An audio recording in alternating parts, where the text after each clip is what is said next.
Good morning. How are you, everybody doing? Guys, I have to excuse me for the noise here. We're getting a little work done here, and the guys are working downstairs, and it is what it is. We get through it. It'll probably get worse before it gets better, but anyway. So, markets here are up on the day. Where are we? Like 100, 200 points up. So, I said this yesterday pre-market about whether looking at a minder, whether it's stocks or looking at the broader markets and seeing, oh, this is up on the day, or you sort of list by what's up most percentage wise or down, and then you go to the charts and you look at it and you see that within the context of the chart, it's really not a big deal. Granted, it's up or it's down. However, did it break any support? Did it eat or resistance? Did it even break a prior day's high or low?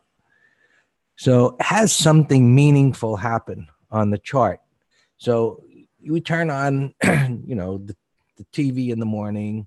Oh, the Dow's up 200 points. Oh, that's good. Well, good if you long, of course. It's going to help certain things go up. Buenos dias, Juan. And so here's the current bar, and it's trading inside of yesterday's range. So what does that mean? Well, it means it's suggesting it's going to go higher. I don't know that it's going to look like this at the end of the day, but if it looks like this at the end of the day, we should be thinking, should we be taking long setups here? Because I really like this kind of a pattern. There's things I don't like, and I'll explain. What I don't like is how the retracement is so small, right? It didn't accelerate that far. So if it had gotten to here and pulled back to that level, excuse me, it's got a further distance to run to the high, where this high is right here. And this is the scenario for an M top. And with our internals, where they are, that's more likely to happen. So one of the reasons we use what we call techno fundamentals that incorporates market internals is that when the internals reach a certain point, certain patterns have a higher probability of happening and even following through.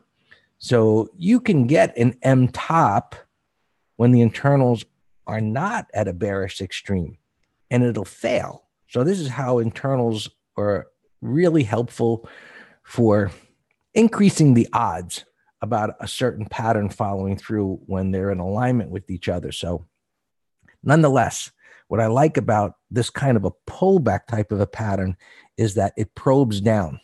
Right? That was the beginning day. If it would have gapped above this high, it would have been a gap and go type of situation. That didn't happen. It pulled back a little further into this support and a bottoming tail bar. That tells me that buyers are willing to step up at support. Normal, right? It is normal, but what if they didn't? Well, that would have been a message in of itself that buyers are now, shrugging away from where they bought in the past. So they're not as aggressive, but in this case, they were. Right? So over here, we say they were more aggressive because it didn't pull back. It went sideways. Here, it's pulling back. So they're a little less aggressive, which is normal in the area of resistance. But they stepped up, bottoming tail bar. Yesterday, we got a little red topping tail bar, which said, hey, this could be a measured move to the downside. But we wake up today, and for whatever reason, president's going to build a wall. Who knows, whatever.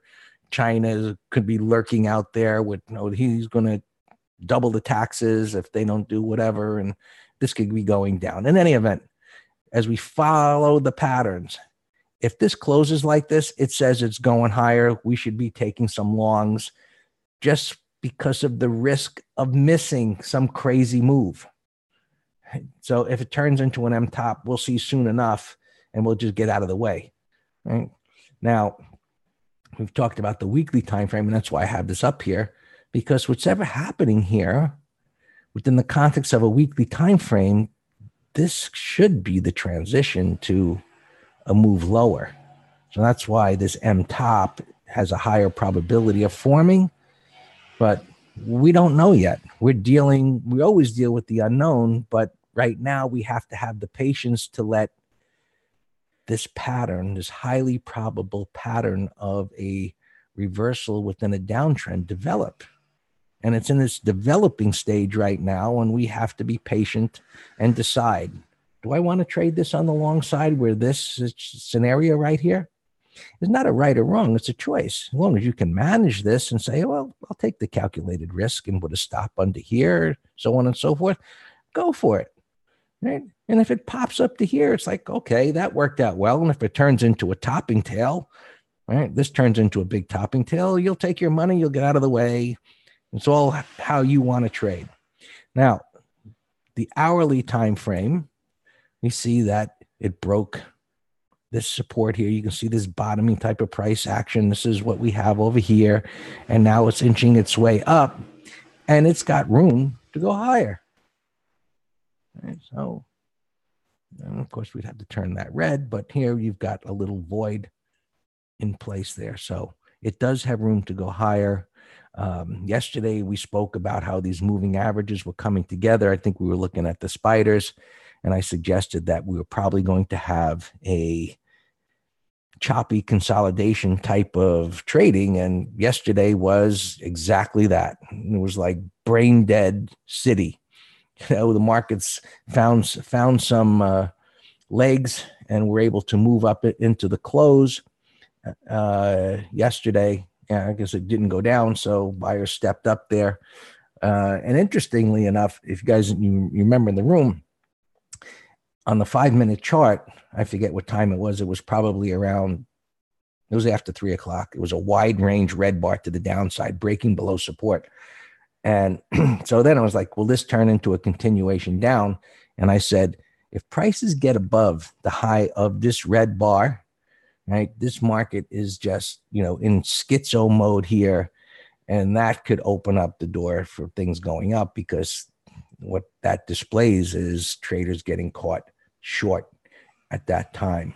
And I can't say they were wrong for shorting that, because it's a breakdown, but this market was uncertain all day long. And so it just kind of went into its little schizo mode there. All right. NASDAQ futures, you can see it's got room to move up. It cleared this high. Same weekly chart where momentum is slowing here inside the prior week's range, so no big deal. Possible M top. The 200-day moving average has been backed off from once. It held support. We're looking to see if that's going to be the M. It doesn't have a lot of room on the daily time frame, but it's enough room to get the wrong way option traders committing a bit more to the long side and getting caught. So, and this is what I'm talking about here, our internals, where breadth has been kind of deteriorating a bit here. We got the signal over here where the moving average pushed above the bands. And yesterday, those option traders began to step up again, right? 0.873. It's not above the red line, but it's up here. So they're getting bullish. And if we see an up market continue to be up today, those option traders are probably going to continue to buy calls. And all of this, in my experience, is the trap being set up to these wrong way option traders who historically rarely ever get it right. I mean, rarely do they ever get it right. And they always commit big at the top and at the bottom. How they survive? Well, they don't. They just have a new wave of idiots coming into the market that we follow, and I've been doing this for decades. So it works unbelievably well. And S&Ps, the same story. We got resistance up here, so not that far to go. 200 MA lurking right up above. Bonds down here a little bit, but just flip-flopping around, really directionless, so we don't know what that's going to do. Oil up a little bit, popping off of that support there.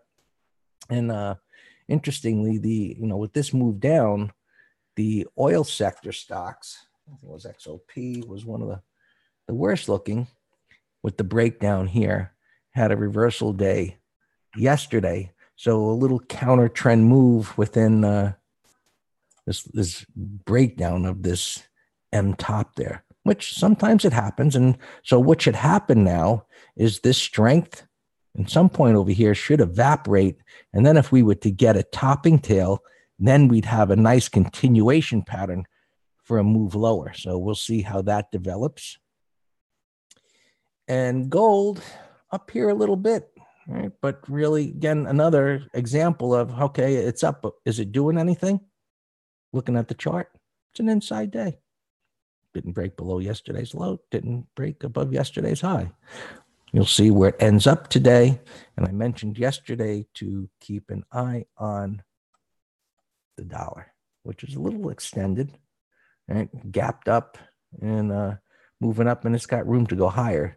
So that as long as this keeps moving up, it's down a little bit here today. So the euro must be up. Yes, it is. As long as this keeps inching its way up, it's going to be very difficult for gold to make much of a move. But with this reversal in the dollar and the euro popping up here a little bit, still in a downtrend, but you've got this downside shakeout here. We may see gold having a stabilization day today based on that. And I'm just looking at my stocks here that are what's moving. Apple up a little bit. Dan was going to cover some stuff. Amazon kind of been in the news a lot and kind of just flip-flopping around, really, again, up, but kind of meaningless as far as what it's doing here.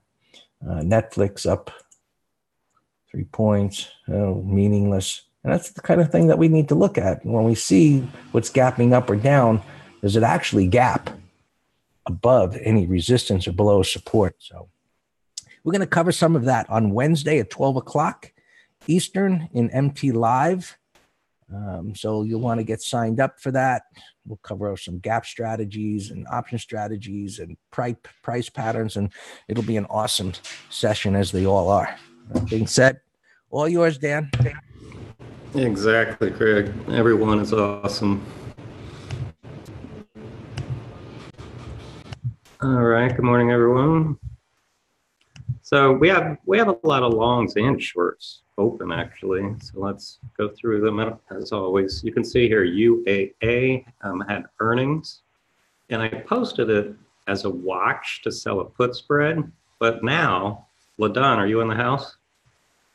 Step 2 of my process is, nope, the intraday setup is not confirming.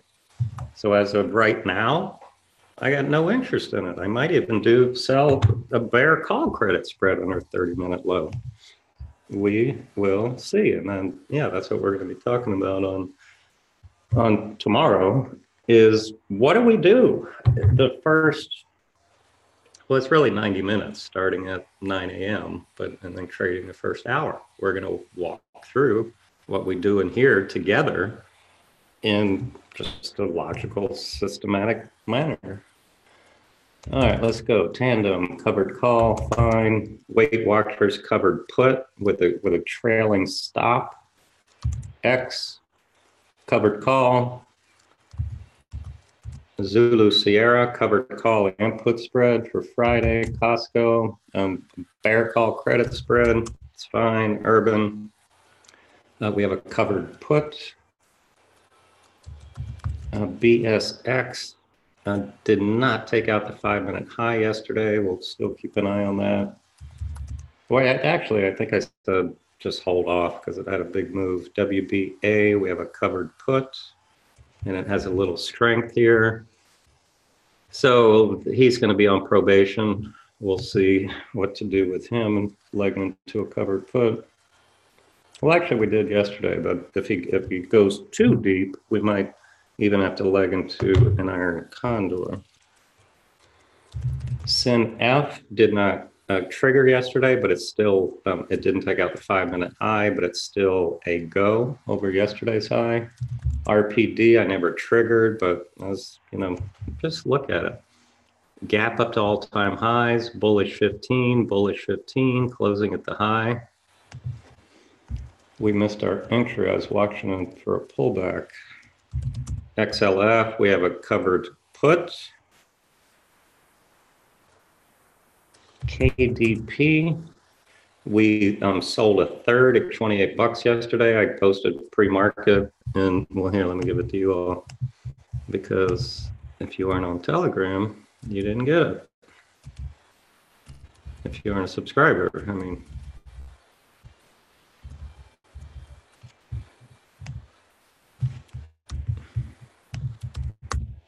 That's that. WWE.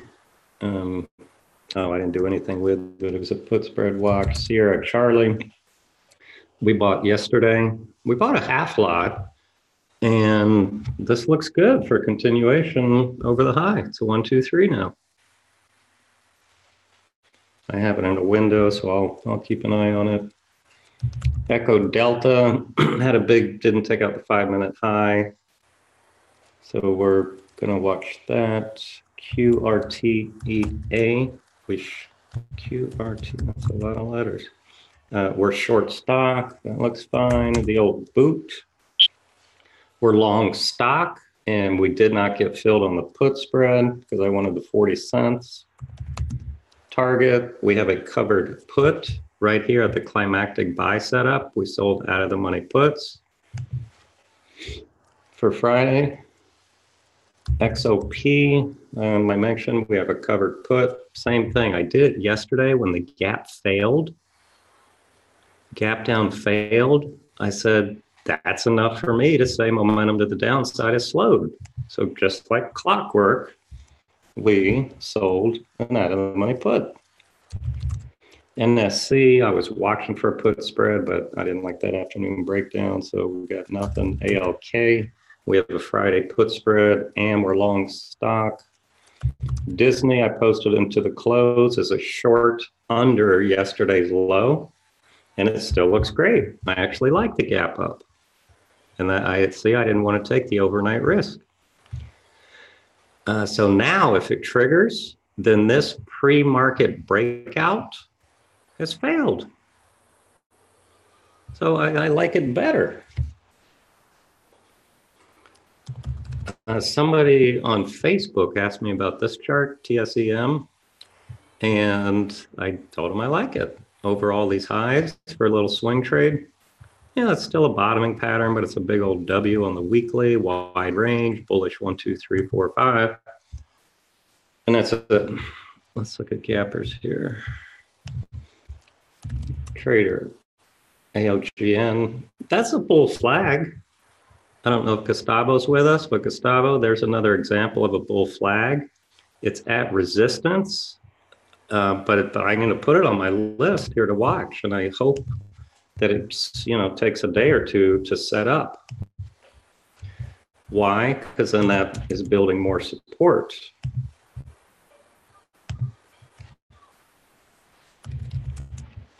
You see that? That's a bull flag right there.